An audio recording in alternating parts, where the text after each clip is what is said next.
MK writes a statement.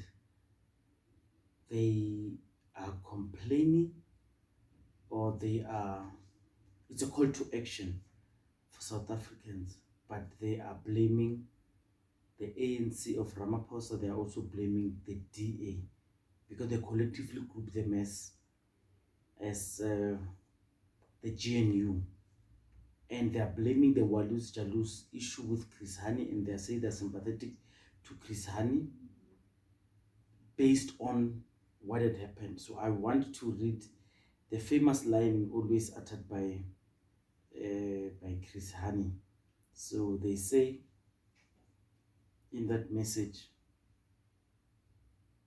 Chris Hani said, people, and I'm not quoting verbatim, Chris Hani said those people who will betray the revolution will go and act and live in palaces. And when they live in these palaces, they'll be betraying the working class. Let me find that quote. Maybe let me find it so I can read it for you, so you understand where it stands. So the statement says, and I'm gonna read verbatim. What I fear is that the liberators emerge as elitists who drive around in Mercedes Benz and use resources of this country to live in palaces and to gather riches. The ANC has been known to do exactly as they say. The MK comrades, the MK people who wrote this statement are known for doing this as well. So, according to Chris Hani, so I was reading social media. Social media are actually blaming ANC, they're blaming Ramaphosa, they're blaming Cyril Ramaphosa, they're blaming everyone. And the reason they're blaming MK is because MK is led by Jacob Zuma, who they say has given Walus Jalus millions. Millions is 200,000 per month. Since he was released as a somewhat hero of white people. In the statement, MK says the ANC government failed to suck information from Walus Jalus. Let me repeat. They are blaming ANC for not extracting enough information, enough intelligence from Walus Jalus. And the reason social media is blaming Jacob Zuma on this is because, remember, Jacob Zuma said when he comes out of prison, when he comes out of leadership, he's going to disclose a lot. So people have been waiting. When are you disclosing, and why are you not disclosing now? It's been, I don't know how long has it been for Msholozi leading the party, but people have been saying to him, "Our Baba, when are you dishing information?" Jacob Zuma has promised. So those who do not know, they can just Google this. Jacob Zuma has been promising a lot. And in fact, Zolinzi Mavavi says, because Vavi regards himself as one of those who were misled by Jacob Zuma.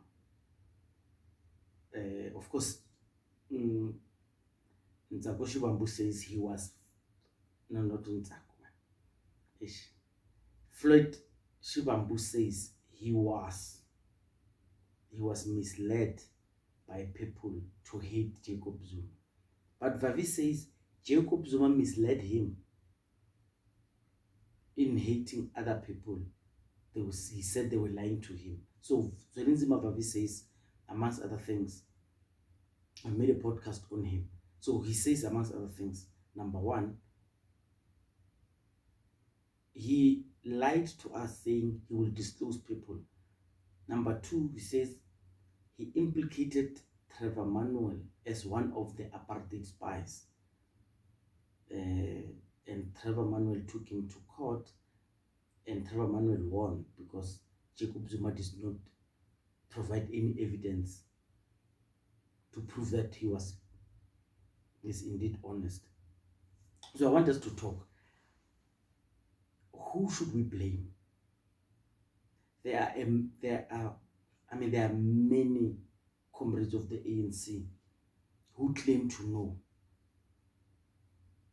what happened to Chris Hani, who killed Chris Hani, who bought, who bought the assassins, who organized the death of Chris Hani. They do not want to tell us.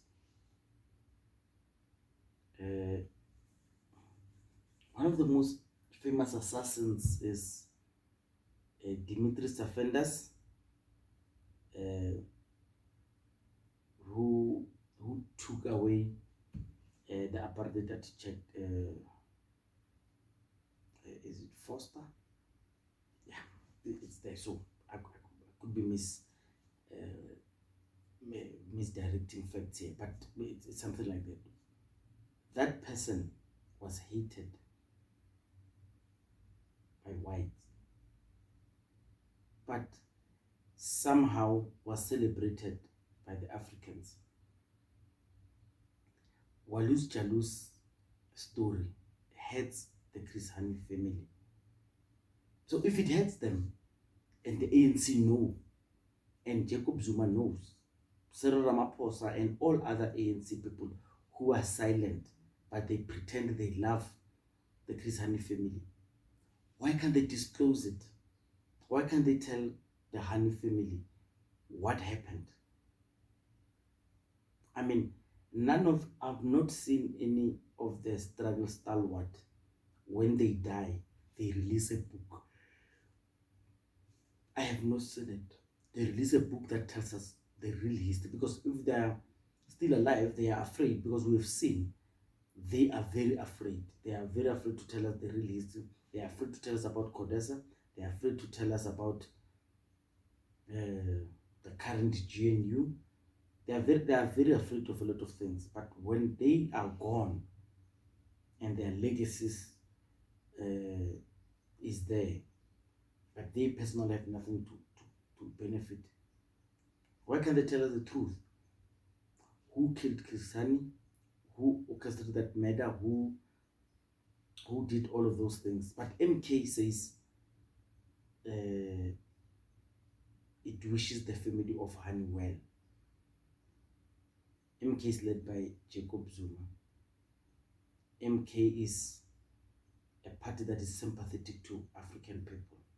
So if they know who killed Chris Hani, if they know who was behind everything, because the way they say it, and I want you to understand, the reason this topic keeps coming, and even when what is this? Panizat was wearing "Don't Kill Chris Hani" again.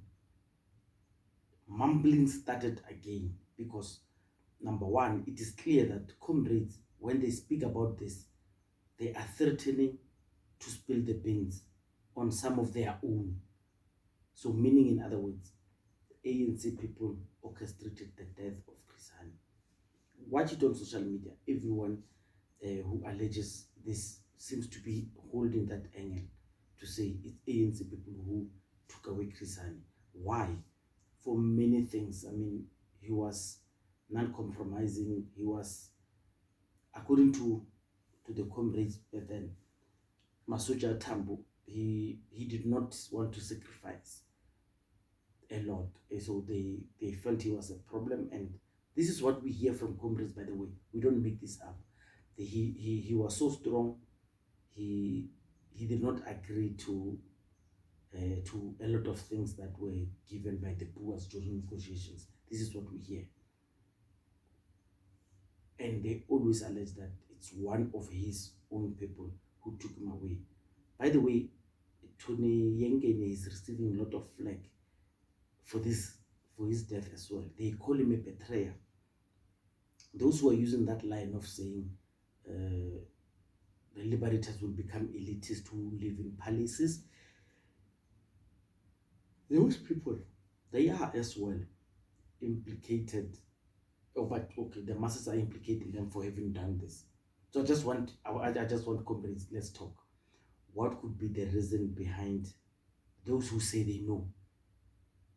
Yeah, they are afraid. So I'm saying afraid in two ways: afraid while they are alive, afraid to disclose in their death, because now no one can sue them. I could say mention political incorrect. Please tell me. So this is in response to the statement issued by MK Party about them being sympathetic to the Chris Hani family, and they say they blame the ANC government for not disclosing much. Of course, Helen Zille also takes the flag uh, because she's part of GNU.